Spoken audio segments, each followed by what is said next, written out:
بسم الله الرحمن الرحیم. سلام خدمت تمامی بینندگان گرامی. آرزو می کنم همگی شما از سلامت کامل برخوردار باشید.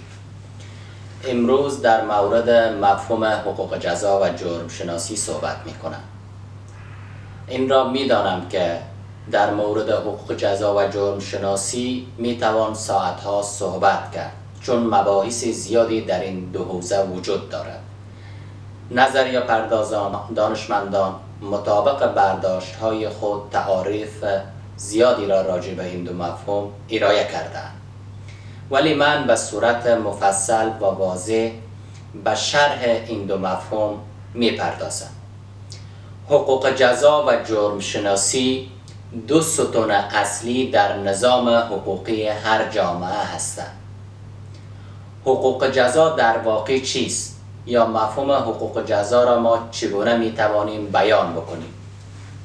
حقوق جزا مجموعه‌ای از قواعد و قوانینی است که تعیین می کند چه رفتارهایی در جامعه جرم محسوب می شود و برای آنها چه مجازاتی در نظر گرفته می شود. این قوانین نه تنها به حفظ نظم و امنیت کمک می کنند، بلکه باعث می شوند عدالت در جامعه برقرار شود.